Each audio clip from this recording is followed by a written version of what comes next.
आदाब बनारस, सलाम बनारस, सुबह बनारस को पढ़ाओ।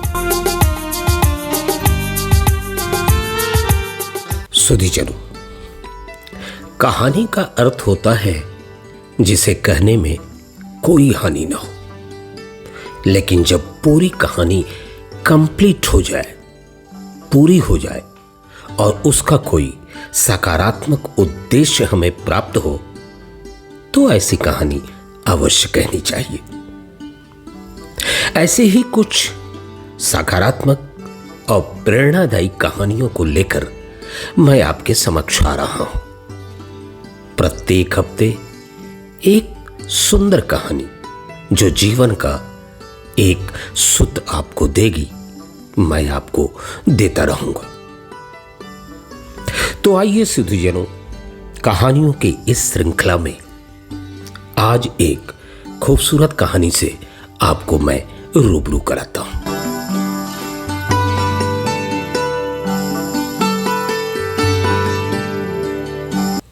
बहुत समय पहले की बात है।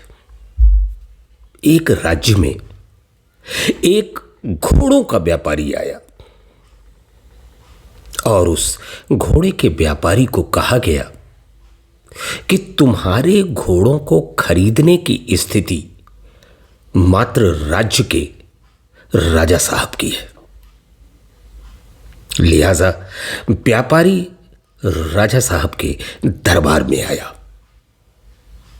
व्यापारी का दावा था कि जो घोड़ा मैं बेचने के लिए लाया हूं, वो दुनिया का सर्वोत्तम घोड़ा है। बादशाह ने कहा कि अगर यह सर्वोत्तम घोड़ा नहीं निकला तो फिर क्या होगा? व्यापारी ने कहा कि हुजूर, मैं तो आपकी मौजूदगी में हूं, मेरा सर धड़ से अलग करा दीजिएगा अगर मेरा दावा गलत निकला। राजा अभी वजीर से यह कहने ही वाला था कि वजीर, आप इस घोड़े की कीमत अदा करें और इस घोड़े को अपने अस्तबल में जगह दे।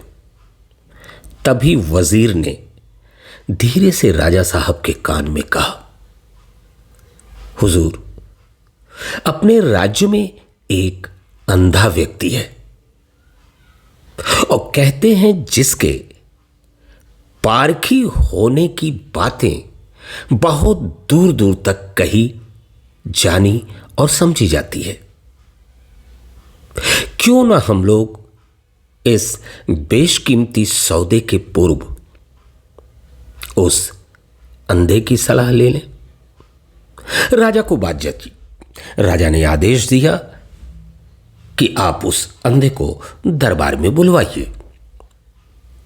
अंधा दरबार में आया और उसके सामने यह बात रखी गई कि घोड़े के व्यापारी का यह दावा है कि यह घोड़ा दुनिया का सर्वोत्तम घोड़ा है। अंधे ने सिर्फ राजा की बात सुनने के बाद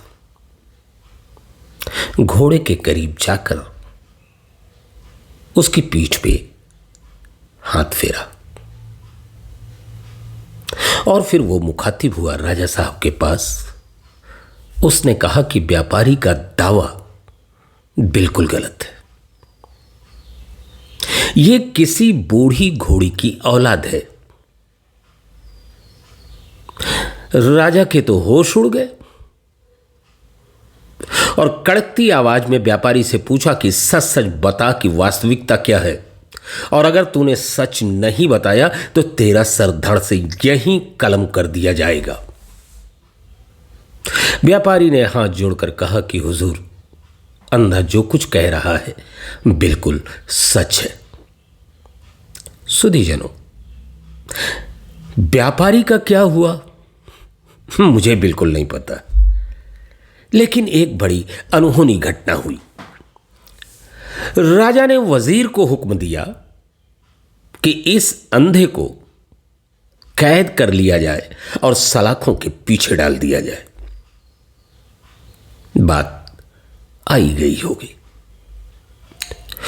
थोड़ा वक्त बीतने के बाद एक दिन दरबार में एक हीरो का व्यापारी आया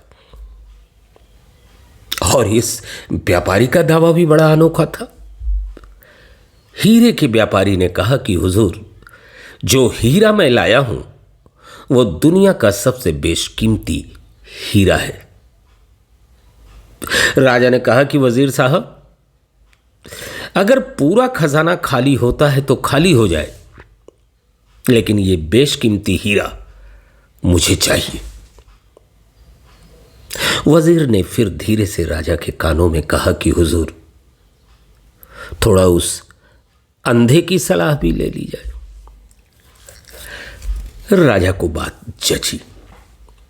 अंधे को दरबार में बुलाया गया, सारी बातें बताई गई।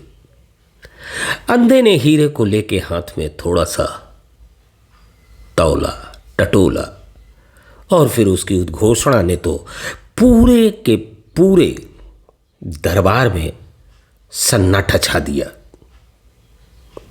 अंधे ने कहा कि हुजूर, यह हीरा अंदर से खोखला है। व्यापारी चूका, तुम झूठ बोलते हो।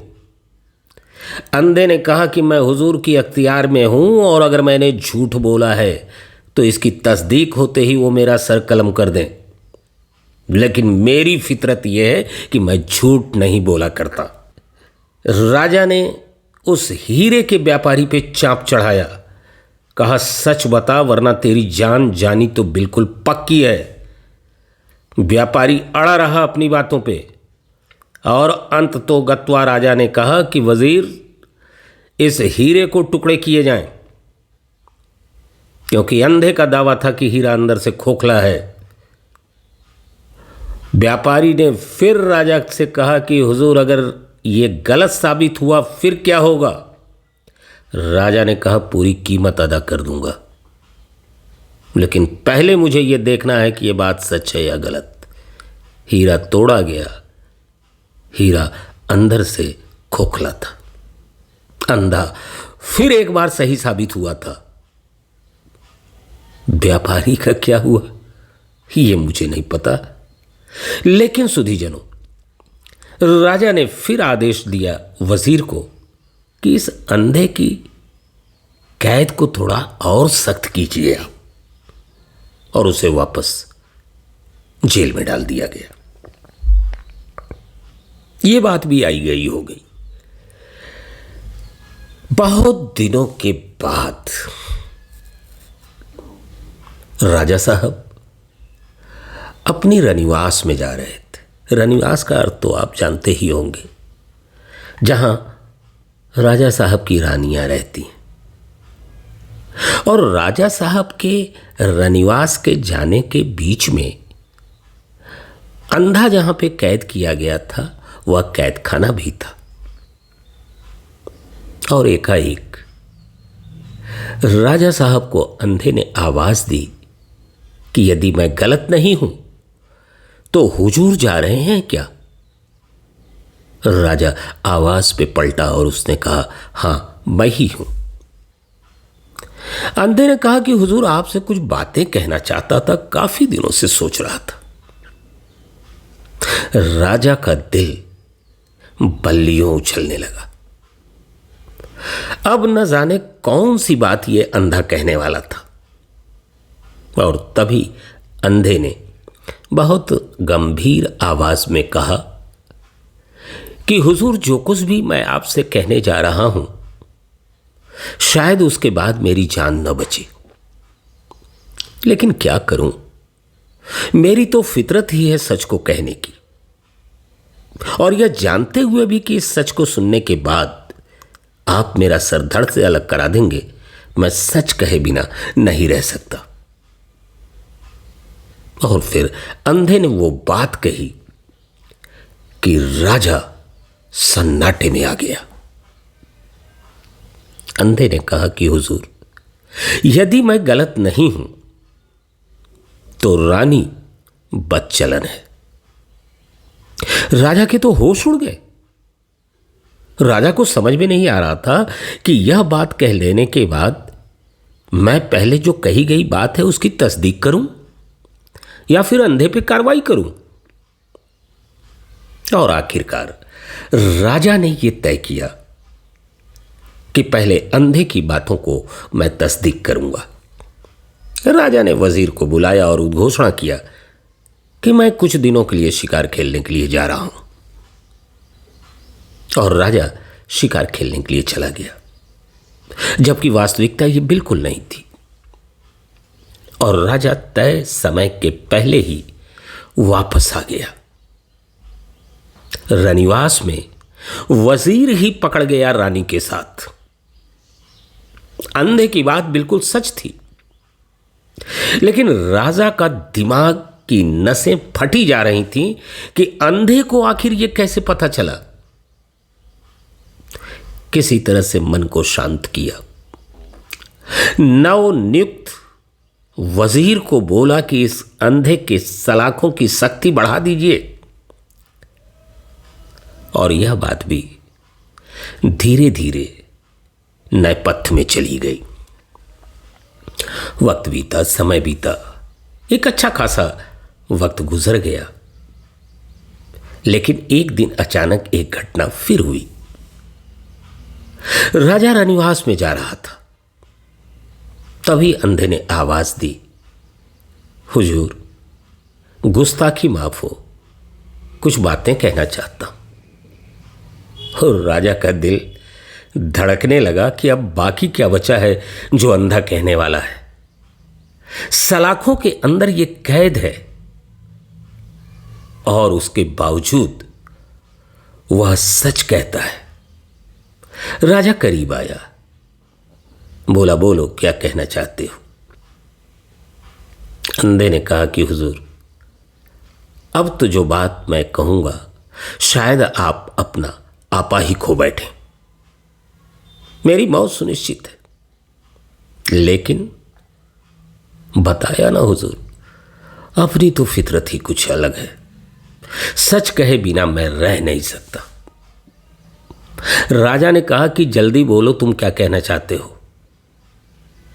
और फिर उस अंधे ने जो कहा वह राजा की चूल हिला देने के लिए काफी था। अंधे ने कहा कि हुजूर, मुझे ऐसा लगता है कि आपकी पैदाइश में ही कोई खोट है। राजा तो सनाका खा गया, दिमाग घूमने लगा कि वो गिर पड़ेगा, क्योंकि वो इस बात से ज्यादा चिंतित नहीं था जो उसने कहा था। राजा की दिमाग की नसें इसलिए फट रही थीं कि इसकी पूर्व में कही गई सारी बातें सच साबित हुई। इसे पता कैसे चलता है इन बातों का? और कहीं अगर यह बात भी सच साबित हुई तो इतना बड़ा राज ये कैसे जानता है? लेकिन फिर वही कीड़ा दिमाग का कि पहले तस्दीक तो करूं कि इसकी बात सच है या गलत। कुछ समय के बाद राजमाता गंगा स्नान करने के लिए प्रयागराज गई और सुबह का वक्त था। जब गंगा में वो स्नान करने के बाद कमर इतनी हाइट में सूर्य को अर्घ देने के लिए जल को अजरी में लिया और आंखें खोला तो सामने राजा खड़ा था। राजा ने कहा कि हे मां, तुम ऐसे स्थान पे खड़ी हो जहां कोई व्यक्ति झूठ नहीं बोलेगा। सच सच बताओ, मेरी पैदाइश का क्या राज है? राजमाता ने जो कुछ भी कहा राजा को बर्दाश्त के बाहर था। माता ने कहा कि बेटे, तुम मेरी जिंदगी की एक गलती के परिणाम हो। यह बात मैंने कभी तुमको नहीं बताई, लेकिन आज तुमने पूछा इसलिए यह जिक्र मैंने तुमसे किया। अब कुछ भी सुनना बाकी नहीं था। राजा वापस पलटता है, दरबार में अंधे को बुलाता है कहता है कि अब मेरे कुछ प्रश्नों का उत्तर मुझे नहीं मिला तो मेरी दिमाग की नसें फट जाएंगी। अंधे ने बहुत शांत स्वभाव से कहा कि पूछिए राजन, आप क्या जानना चाहते हैं। राजन ने कहा कि सबसे पहले तो मुझे ये बताओ कि तुम्हें कैसे पता चला कि वो जो घोड़ा आया था वो किसी बूढ़ी घोड़ी की औलाद था। अंधे ने कहा कि इसका उत्तर बहुत आसान है राजन। मैंने जाके उस घोड़े की पीठ पे हाथ फेरा था, वो पसीने से नहाया हुआ था। मैंने व्यापारी से पूछा था कि कितनी दूर से इसको ला रहे हो। उसने कहा था कि मैं इसे 10 किलोमीटर से ला रहा हूं। किसी जवान घोड़ी का बेटा 10 किलोमीटर दौड़कर अगर आएगा तो पसीने से नहीं ना आएगा। और तभी मैं समझ गया कि ये किसी बूढ़ी घोड़ी की औलाद है। राजा ने दबी हुई आवाज में पूछा, वो हीरो का कैसे पता चला तुमको। अंधे ने कहा कि हुजूर, इसका उत्तर पहले वाले से भी आसान है। मैंने उस हीरे को अपने हाथ में लेके तौला था। उसके आकार और उसके लंबाई चौड़ाई के अनुपात में मुझे उसका वजन नजर नहीं आया था। मैं तत्काल समझ गया कि हीरा अंदर से खोखला है। राजा ने फिर दबी जबान में कहा, वो रानी बच्चलन है वाली बात। अंधे ने कहा कि हुजूर, इसका उत्तर उन दोनों से आसान है। मैं कदमों की आहट को पहचानता हूं।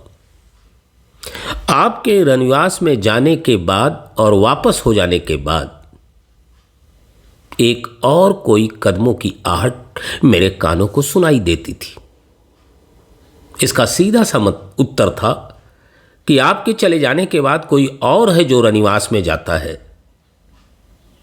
और यहां से यह पता कर लेना कि रानी बच्चलन है कोई मुश्किल काम नहीं था।